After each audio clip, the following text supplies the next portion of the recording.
रोंगटे खड़े कर देने वाली वारदात का किरदार नंबर 1 आफताब आखिर कौन है? दिल्ली पुलिस जैसे जैसे इसके किरदार की तहकीकात कर रही है, इसके बारे में होश उड़ाने वाली हकीकत सामने आ रही है। आफताब के बारे में सनसनीखेज खुलासे हो रहे हैं। पुलिस की थ्योरी कह रही है कि ये एक साइको किलर है। इसने श्रद्धा के सीने पर चढ़कर उसका गला घोंटा। इसने श्रद्धा की लाश के 35 टुकड़े किए। इसने लाश के टुकड़ों को फ्रिज में रखा। ये 3 सालों से श्रद्धा के साथ रह रहा था, लेकिन श्रद्धा का कत्ल करने से पहले इसने उसके भरोसे का भी कत्ल किया। दिल्ली पुलिस की माने तो आफताब एक तरफ श्रद्धा के साथ लिव इन रिलेशनशिप में था, तो दूसरी तरफ उसकी अय्याशी भी जारी थी। आफताब की रंगीन मिजाजी में उसकी कई महिला मित्र शामिल थी, जिसके बारे में दिल्ली पुलिस को काफी इनपुट मिले हैं। ज्यादातर महिला मित्रों को आफताब ने डेटिंग ऐप के जरिए अपने जाल में फंसाया था। श्रद्धा को उसकी धोखेबाजी की भनक न लग पाए, इसके लिए वो सिम बदलता रहता था। क्योंकि वारदात को 6 महीने से ज्यादा का वक्त हो चुका है, इसलिए ऐसे मामलों में ज्यादातर जो इम्पोर्टेंट होता है वो सर्कमस्टेंशियल एविडेंसेस होता है। पुलिस लोकेशन इस्टेब्लिश करती है, फिर लोकेशन पे आरोपी को इस्टेब्लिश करती है और उसके बाद कोर्ट में वो तमाम सबूत पेश करती है। इस मामले में भी पुलिस इसी तरीके से आगे चल रही है और यहाँ पर जो सबसे महत्वपूर्ण सबूत साबित हो सकता है, जिसका पुलिस को अभी फिलहाल इंतजार है, वो है डीएनए रिपोर्ट का। क्योंकि जो भी हड्डियां बरामद हुई हैं छतरपुर महरौली के जंगलों से, वो पुलिस ने पूरी रिकॉर्डिंग करवाई है कि किस तरीके से आफताब खुद पुलिस को लेकर के गया और उसने उन सभी जगहों की पहचान की और वहीं से पुलिस ने उन हड्डियों को बरामद किया।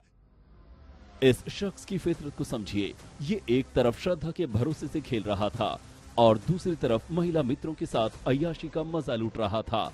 श्रद्धा को इसकी सच्चाई का पता शायद देर से चला, या फिर उसने इससे सावधान रहने में देरी कर दी। आफताब ने दिल्ली पुलिस को खुद ही बताया, श्रद्धा शादी का दबाव बना रही थी, इसलिए उसे मार डाला। ये भी बताया कि श्रद्धा उस पर शक करती थी। किसी से भी फोन पर बात करता तो झगड़ा होता था। दोनों में बार बार झगड़ा होता था। हालांकि आफताब दिल्ली पुलिस की आंखों में धूल झोंकने की कोशिश कर रहा है। वो अपना बयान बार बार बदल रहा है, पुलिस को गच्चा देने में लगा है, लेकिन इतना तो साफ है कि इसकी अय्याशी दोनों के रिश्तों में दरार की वजह बनी। अब दिल्ली पुलिस को श्रद्धा और आफताब दोनों के मोबाइल फोन की तलाश है। पूछताछ के दौरान आफताब ने यह भी बताया कि उसने श्रद्धा का मोबाइल मुंबई में कहीं फेंका है। इस केस में श्रद्धा का मोबाइल एक अहम सबूत साबित होगा। हालांकि श्रद्धा का मोबाइल गायब है, लेकिन उसकी कॉल डिटेल ने बहुत सारा सच उगल दिया है। आफताब ने पुलिस को पहले बयान दिया था कि 22 मई के बाद से श्रद्धा और उसके बीच कोई बातचीत नहीं हुई, जब वो गुस्से में घर छोड़कर चली गई थी। लेकिन जब आफताब के मोबाइल को खंगाला किया तो पता चला कि 26 मई को श्रद्धा के मोबाइल के नेट बैंकिंग ऐप से आफताब के खाते में 54,000 रुपए ट्रांसफर हुए थे। जाहिर है तब तक श्रद्धा का फोन आफताब के ही पास था। 31 मई को श्रद्धा के मोबाइल के ही अकाउंट से इंस्टाग्राम पर उसके एक दोस्त से चैट हुई थी। ये चैट श्रद्धा बनकर आफताब ही कर रहा था।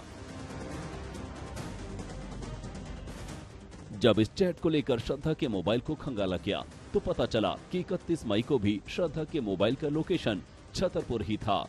26 मई को 54,000 का जो बैंक ट्रांसफर हुआ था, उसकी लोकेशन भी छतरपुर ही निकली थी।